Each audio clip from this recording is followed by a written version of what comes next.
Hi everyone, welcome back to Dave's Math channel. I'm your host David Tear, and today I'm going to talk about a very important topic in math, namely the classification of finite simple groups. I know this is a mouthful. This is a pretty technical talk, but I'm going to try to start simple. The upshot of this is that in 1984, this is probably one of the most important math theorems ever discovered, ever proven. Apparently, in 1984, it was shown that all finite simple groups have been classified, and what that effectively means is that every finite group is now classified. That we can, at least in principle, if somebody gives you a finite group, a group with a finite number of elements, we can we can we can write it down as some special different kinds of products of finite simple groups. It turns out that there are, like this slide shows, there's 18 infinite families of simple groups, and there's an additional 26. Sometimes people say 27 these days, but there's either 26 or 27 finite simple groups known as sporadic simple groups. These are finite simple groups that don't belong to an infinite family.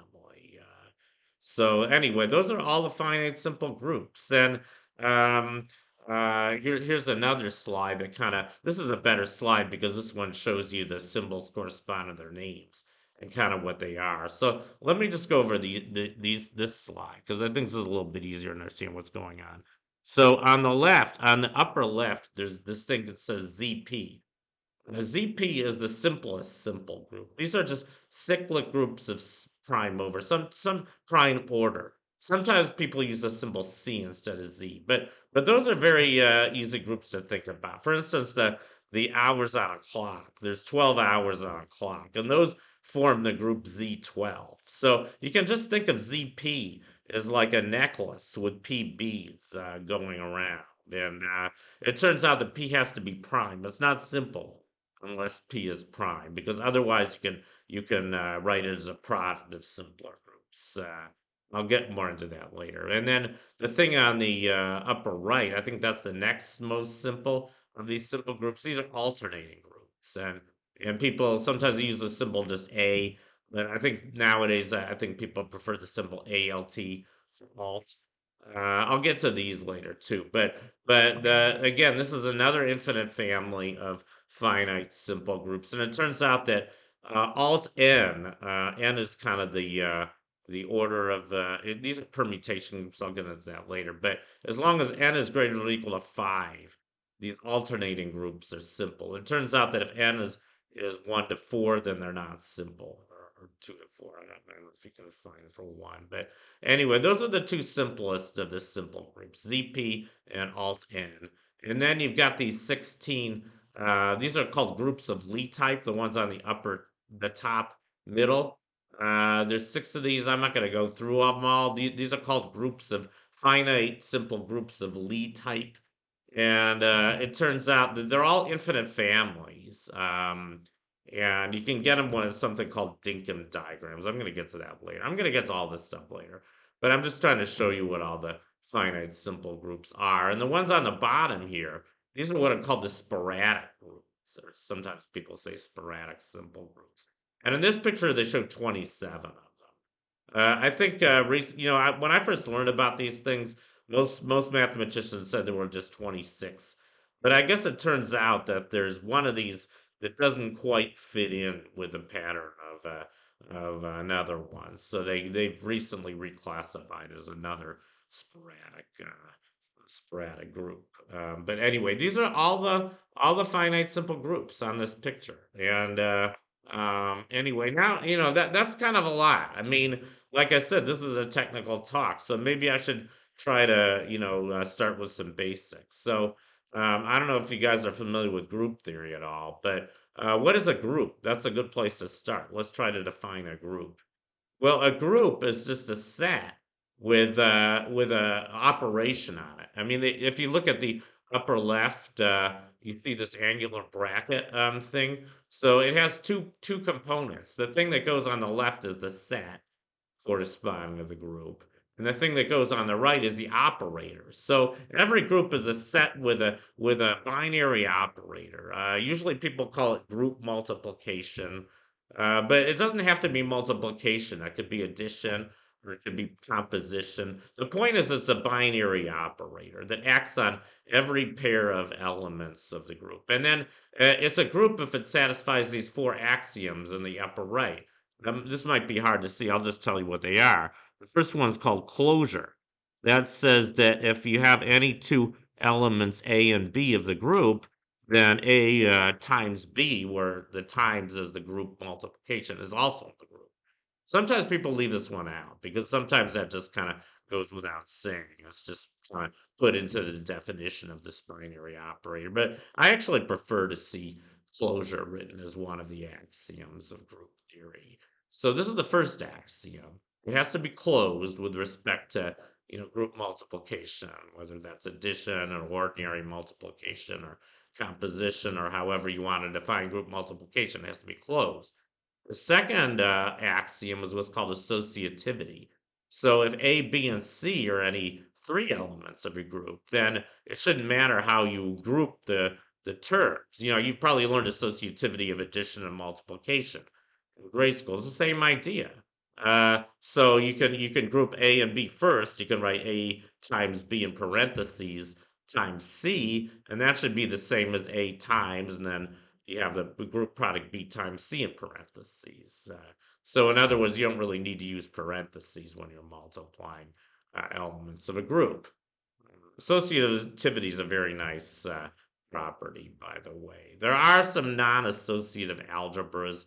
I've never worked with them. I've been told the octonians are non-associative, but I've heard that makes them a pain to work with. So associativity is very nice. And then the third axiom is identity. It says that there's a special element of every group known as the identity element of that group. People usually use the letter E to denote the identity. So there's a special element called E, such that A times E times A is A. It just it has no effect on group multiplication, and that should be familiar with you to you.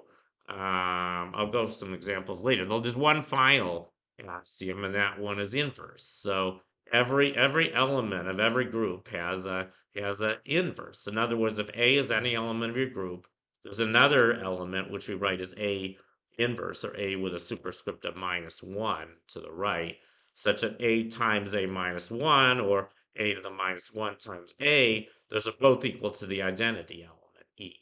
So if it satisfies these four axioms written out in the upper right of this slide, then it's a group.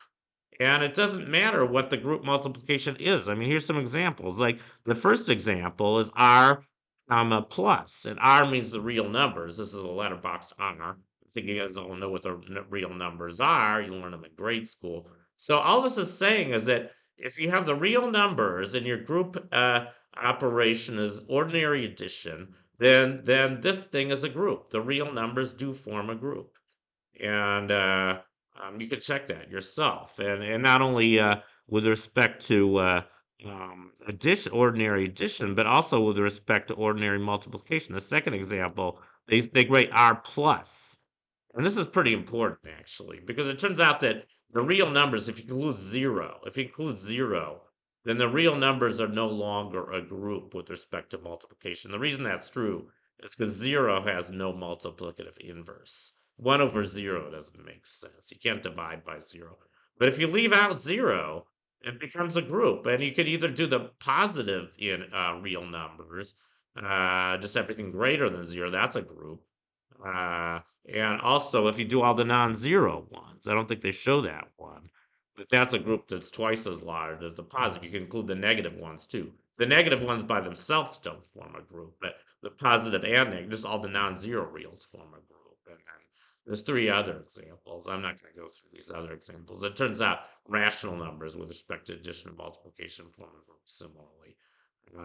So anyway, those are some nice examples of groups. So, and then there's something called I don't know what I think these are called Cayley graphs. So every group has a Cayley graph associated with it. And the cyclic groups have the simplest Cayley graph. The first group they show here is C8. This is just a cyclic group of order 8. And since 8 says in prime, this is not a simple group, but you can write it as a circle. The Cayley graph of any simple group is a circle, whether or not its order is prime. And then you got more complicated ones. You can do something called the direct product of two groups. The second one shown here is C2 cross C4. This picture, I should mention, these are all five um, uh, different isomorphism classes of groups of order 5. It turns out there's only 5 kind of abstract, of order 8. So if you're just interested in groups of order 8, there's exactly 5 of them, and they're all shown on this slide. I'm not going to go through the other ones. The other ones are pretty complicated, but there are 5, and you can check that. And then for cyclic groups, this is cyclic groups again. Like I said, every cyclic group has a Cayley graph that is basically points on a circle or points going around in a cycle. And the number of points is just the order of the group. So this is all the cyclic groups with order up to 24. And the only ones that are simple are the ones of prime order, but they're all cyclic groups. So anyway, and now I have to talk about simple groups. I already mentioned that CP is simple, and simple groups are a little bit hard to define. I mean, I'll just tell you the definition. I think it's on this slide. A simple group is a group with no non-trivial normal subgroups. And already, that involves some other pretty complicated definitions. But a subgroup is just a subset of a group that's a group itself. And for simple groups, are example of what are called abelian groups. Abelian just means it's commutative with respect to the group multiplication. And it turns out that for every abelian group, every commutative group, every subgroup is a normal subgroup. So you don't have to worry about that word normal when you're dealing with abelian group. So for a cyclic group, it's easy to find when it's simple. A simple cyclic group is just a cyclic group with no non-trivial subgroups. And then, I mean, with that definition, I think it's pretty easy to see that it has to be a prime order. Because consider, for instance, I think I have some more slides here. Maybe consider C6. I thought I had a picture. Oh yeah, here. So let's look at the one with well, we can look at Z4. That's probably the simplest example, one that's not simple. So why isn't Z4 simple? Because it has a subgroup of order 2. If you just take, the points in black are the identity elements of these groups. What if you pick the point opposite the identity element? Then you just get Z2. That is a subgroup. And since Z4 is abelian, it's a normal subgroup, and therefore Z4 is not a simple group. But if your group has prime order, then there are no non-trivial subgroups. The only subgroup of a cyclic group of prime order is the group itself and the identity element. So that's kind of a proof that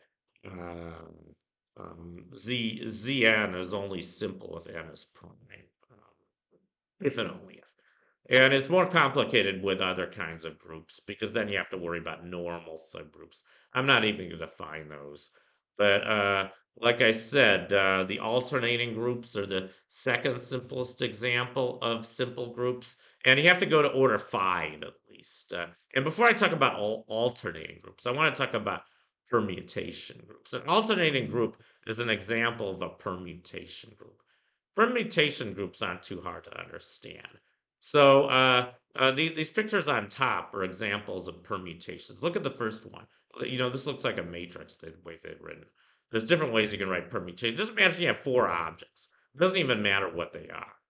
So you have 4 donuts, each a different kind. So you have a jelly donut, a plain donut, I don't know, a chocolate sprinkled donut, and a blueberry donut. So you got 4 different kinds of donuts, right? And you can mix them up any way you want. So here they've mixed them up in a particular way. They move the first donut, so you have them all lined up on your table.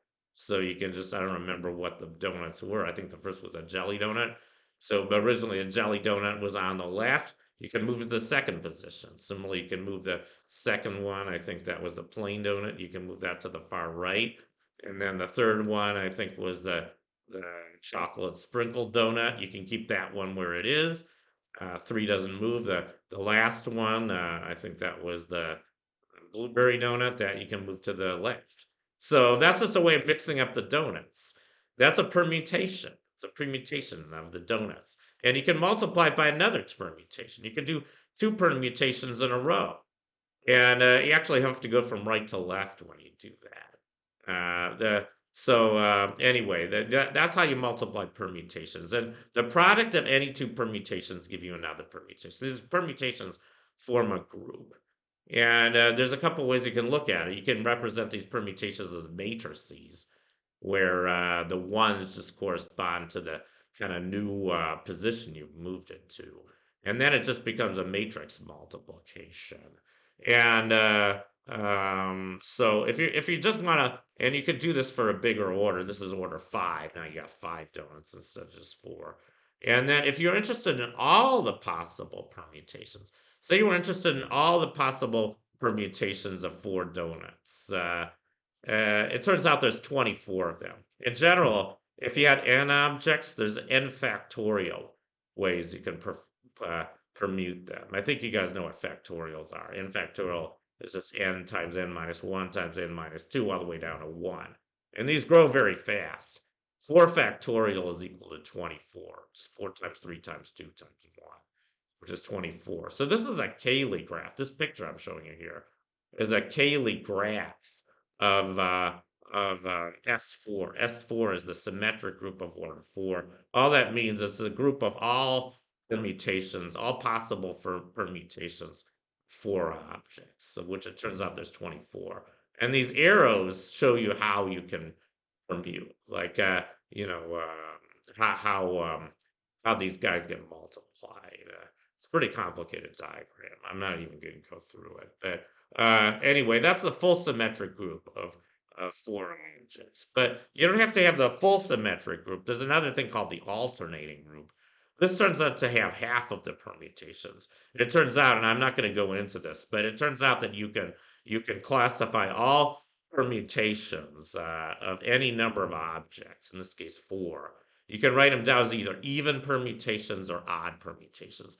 I'm not even going to even tell you what those are. But alternating group is just the group of all even permutations, and it turns out that's always half of the elements. So since S4 has 24 elements, all 4 has 12 elements, and it turns out that for n equal greater than or equal to 5, alt n is simple.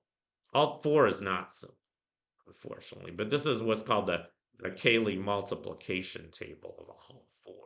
And you can see it's a pretty complicated table, but this basically shows you all the possible ways you can multiply 2 elements, 2 alternating permutations on 4 objects. Like I said, it's a pretty technical talk, but anyway, so those are 2 examples of finite simple groups, the 2 simplest ones, the cyclic groups of prime order and the alternating groups of 5 or more objects. And then if you want to look at the, like I said, there's a total of 18 infinite families of finite simple groups. How do you get the other ones, and what are the other ones? Well, the other ones are a lot more complicated. And the way you get them, I'm not an expert on this, but you start with these things called Dinkin diagrams. It turns out there's exactly 9 different finite Dinkin diagrams, and each one gives rise to, I believe, a unique infinite family of finite simple groups of Lie types. So this will give you 9 out of 16, I think. And that's not all. Like I said, there's also the sporadic ones. This diagram here is a diagram of all the finite sporadic simple groups. These are the ones that don't belong to infinite families. These are individual groups. And I'm not sure what the edges. This is a graph of all the sporadic simple groups, and I don't even know exactly what the lines refer to. I think this is kind of the hierarchy of subgroups. So notice the one on top is written as M. M is what's called the monster group. M is a really, really big group. M has, I think, something like 8 times 10 to the 53rd power elements. It's a huge group, but it's a finite, simple group. And as a matter of fact, it's a sporadic one. It belongs to its own family. It's not. It doesn't belong to an infinite family. There is a smaller group called the baby monster. I think that's the second smallest sporadic simple group. It has something like 10 to the 33rd elements. I mean, these are all really fascinating groups. They were discovered over a period of about maybe 30 years. I mean, like I said, and I think I should tell you one more. I just have to think one more slide here. This is my favorite slide, by the way. This is a very clever construction. I don't know who came up with this. This looks almost exactly like the periodic table. I'm sure you guys all learn in chemistry. The periodic table of the elements. It has almost exactly the same form, but this is not the periodic table of the elements. This is a periodic table of finite simple groups, believe it or not. And to me, this is really amazing because they have almost exactly the same form, even though they really don't have anything to do with each other. They're not exactly the same form. I think there's what I said there's 18. I think there are the same number of columns actually. I think there are 18 columns in the periodic table, and I said there's 18 infinite families of finite simple groups. So that part works. Uh, and I think the ones on the left here are the cyclic ones. The ones on the far right in green are the alternating ones. The ones in the middle are all the groups of Lie type, but there's different kinds of groups of Lie type. I think there's 9 kind of short columns, and I believe these 9 short columns all correspond to the Dinkin diagram shown above. And then the other 7 are like special. And like I said, I'm not an expert on this, but I think there's some kind of irregular lead type groups, families of finite simple groups of lead type. And then the ones on the bottom on the periodic table, these would be the rare earth elements. First you have the lanthanides and then the actinides. Instead, what we have is all 26 sporadic simple groups. Here's where the analogy breaks down a little bit. First of all, there's no, you don't have two sort of separate group, classifications. It's all like lanthanides and actinides. They all have the same status. So that isn't really analogous to the periodic table. The other difference is there's only 26 of these, whereas I believe there are 28 rare earth elements, 14 lanthanides and 14 actinides. So it's not exactly the same form, but I think it's a pretty remarkable coincidence that you can make this, and this is a very useful diagram too. I have this poster at home somewhere, and I don't think you can see this in detail. You can buy this. You can buy this poster, and it tells you the name of each of these groups. It also tells you their orders, and it's a pretty amazing table. And I mean, I just want to say one more last thing about the classification of finite simple groups before I finish. I'm almost done. But this is probably the most difficult mathematical proof of all time. And it's not just one person who proved this. We don't even know how many mathematicians were involved in the proof. Something like 100. It's been estimated that there have been about 100 mathematicians who worked on this problem. Not any of them trying to solve this whole problem, by the way. But the classification of finite simple group is a collaborative effort of about 100 mathematicians over a period of about 30 years. So I think it's only in the last 30 years or so that we've figured out what the sporadic simple groups is. This is kind of the last piece of this classification. I think the families of groups of Lie types are a little bit older than that.